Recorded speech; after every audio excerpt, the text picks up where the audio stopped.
I've been looking into it last couple of months. Love, not like specific to a people or a pet. The energy of love, the unconditional love. It all started when I met a shaman at IM actually.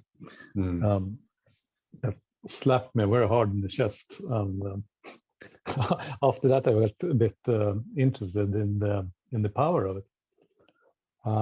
So when I look at like regular emotions, which I've been looking into for a while now, they all have like a duration, and it's like an energy with a border to it. Yeah. And like a size to it.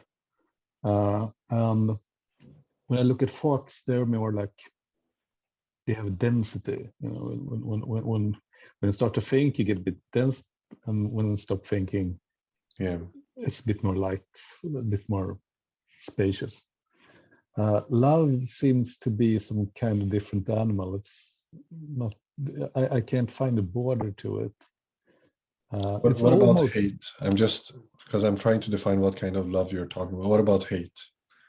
No, hate is more of an. So you're not talking about love as the polarity to hate, but the more bigger love, the embracing. Exactly. Yes. Yeah. And it's kind of hard to distinguish between love and what we're talking about here. Yeah. You would enjoy Farsi or Hindi because we have much more words for these things. Because in English it's also quite limited. But there is an impersonal love, I guess, is what you're talking about. Not the love that is like I love football or I love this person, but in my view, I'm not a speaker of love, or all words are, in my view, very much up to the definition of them. But what I perceive as the kind of love you're pointing to is the falling away of separation. So if you remove the act of separation, and this can be done in many ways, one of them is actually making love, that there is, or not only making love, being in love. When we are in love, there is a sense of unity with the person we're in love with, or with the thing we're in love with. There is a sense of unity with that, a falling away of separation. So that doesn't have to come again towards a person or a thing. It can be towards, I love life.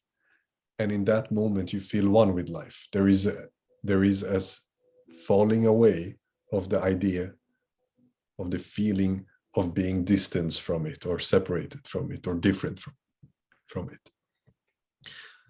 So I see this kind of love as let's say, because what we are doing here, the relationship to what we are doing in non-duality is to also see through that which creates separation in the first place. So when we see through separation, we see that, oh, this person, which I a moment ago might be angry with or think of as my enemy, and suddenly you're in this state of recognizing that you are the being, the aliveness even in this person. Suddenly you feel love for even that person that you might consider, your mind might consider as your enemy. You would feel love for them because the idea of separation is gone. So I would say love is the vibration. It is our truth in existence. So this is how we appear, or how we experience existence when we are not experiencing separation. That's why I guess some say you are love. I feel I usually don't teach like that because I want people to discover these things for themselves, because it's such a charged sentence and word. But if you've been to my sessions, Lars, and when we sit in eye gazing and you recognize the essence of the other person in yourself, or the other way around,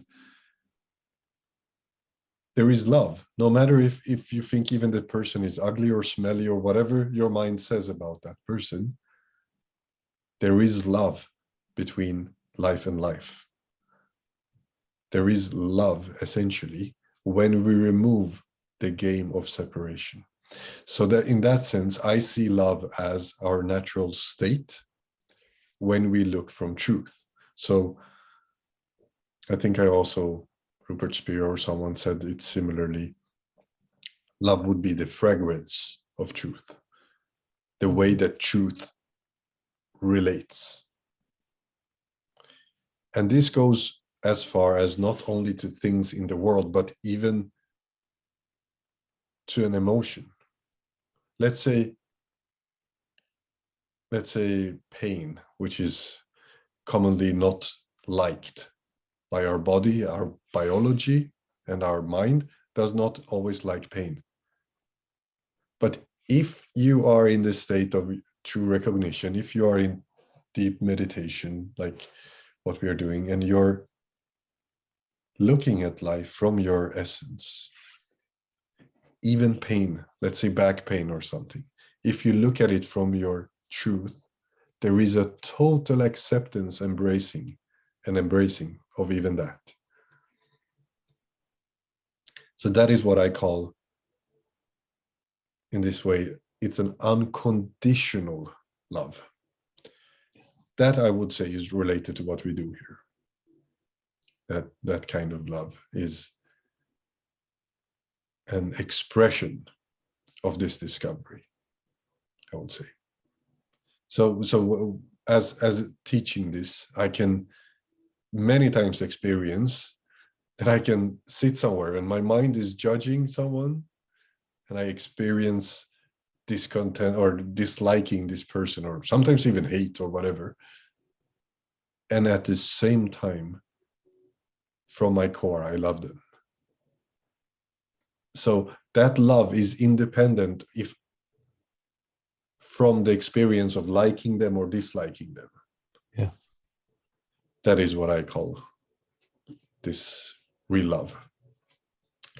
All other uses of the words is also beautiful experiences, but quite temporary and not really related, I would say, to what we're doing here. But this dimension of it